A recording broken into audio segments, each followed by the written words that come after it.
What is up, guys? It's Aaron Mesmer here for another video, and I am here with my wife Bruna as usual in the home studio. Today I am going to be answering a subscriber question that I get asked so often, which is how do I control bigger people in side control? So I like to use kind of a hybrid side control. I believe I may have made a video on this in the past, but again, I haven't presented it in this way. I'm talking about the merit that it has for holding bigger guys, so I'm going to do that. I am a smaller guy. I compete at light feather, which is 137 without a gi. I walk around about 145 to 150, so I'm constantly outweighed, and yes, I do hold bigger guys in side control. I like to try to use mobility as a concept throughout my entire game because that's how I can get them to expose their limbs. So let's look at side control here.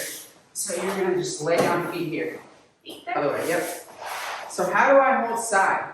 Assuming Bruna is a big, strong guy, and I got side control on him or her. Okay, the first thing that I like to do is I like to grab underneath her armpit and I like to pull her to me.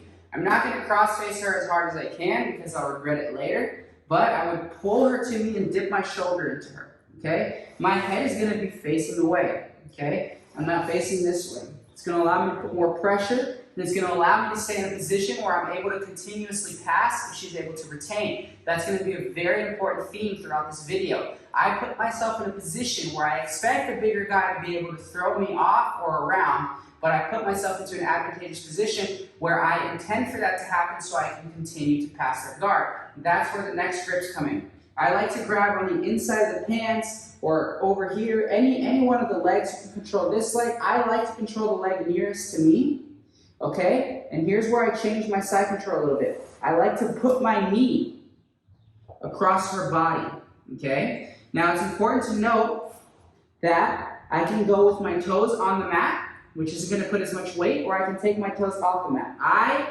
keep my toes on the mat, contrary to what a lot of people believe. I'm talking about this foot. I'm going to switch the angle in a second. Why? Again, I always teach things without sugarcoating them. I'm a small guy. I'm not going to pretend that I can hold a 200, 250 pound purple, brown, black belt at will. Okay, I don't have some remarkable shoulder pressure that's going to just hold him no matter what the weight difference, okay?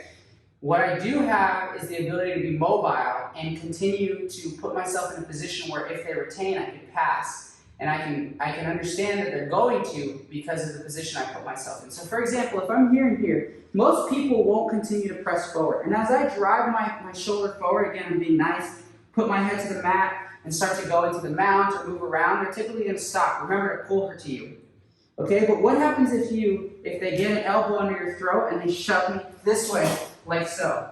Okay? This is where I never let go of the grip. As she turns into me, I continue to hold this. And this is when I start to circle and extend my arm into a north-south-like position.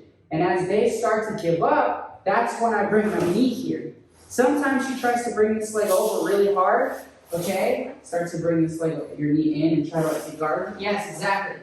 That's why I come in with my knee and I beat her back to it. This is a common theme when I roll. I'll pass, I'll hold for 30 seconds, 45 seconds, they'll explode. And then I'll put myself back into this almost steering wheel-like pass position, and I'll just, they never really get their guard back, but we're kind of in a scrambling position where I'm pushing. Now I want this, because this is going to allow me to exercise my mobility, and this is going to allow me to make them explode, and at which point, sometimes when people explode, they expose themselves.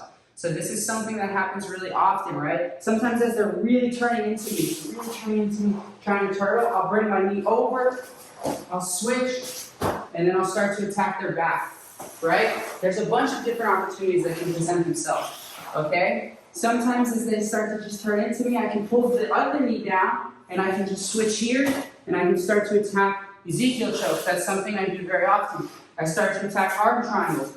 I'm just trying to make them move so that I can find opportunities that weren't there. Because if she's a big, strong 200, 225 pound guy, just shell up, prayer position really tight, and she doesn't want to move or give me anything, it's going to be really hard for me to start to move things. The roll can get boring, which is fine. If they want to sit in side control and deal with shoulder pressure or whatever. But when I give them kind of a little bit of room to move, that's when I can start to utilize my mobility. If they don't move, I still like to hold this position.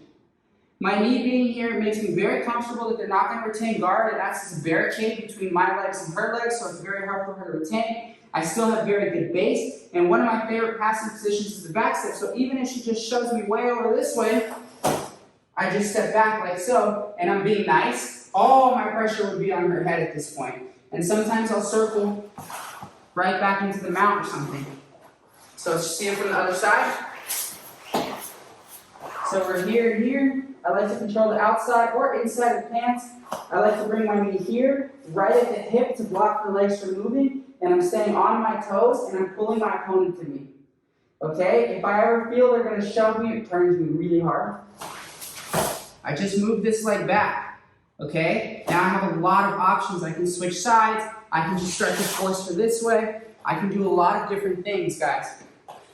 So that's a position from side control that I consistently use on a day-to-day basis on much larger, bigger guys. I think it puts me in a position where, again, I can exercise my mobility and I can create opportunity that otherwise wouldn't be there. I definitely encourage you to try it out. Yes, you can put a lot of pressure and stop somebody from moving completely from there. I'm not anticipating that everyone's just going to explode out. But again, I don't sugarcoat things. I'm assuming, hey, look, this guy has 75 pounds on me. There's probably a huge chance he's going to try to bench press me like crazy. So that's something I do. From a standing position, something else that I do very, very often with bigger guys is as they bench me, I use my knee to beat their knee. So if you guys want to see a video on that, I will be happy to make it. But thank you so much to my wife, Bruna. Thank you so much to you guys for watching and supporting my channel thus far. I'm very glad you enjoyed the content. If you have not already, please subscribe. And if you have, thank you so much. Hit that little notification bell so you're notified when I make new videos. Guys, thank you.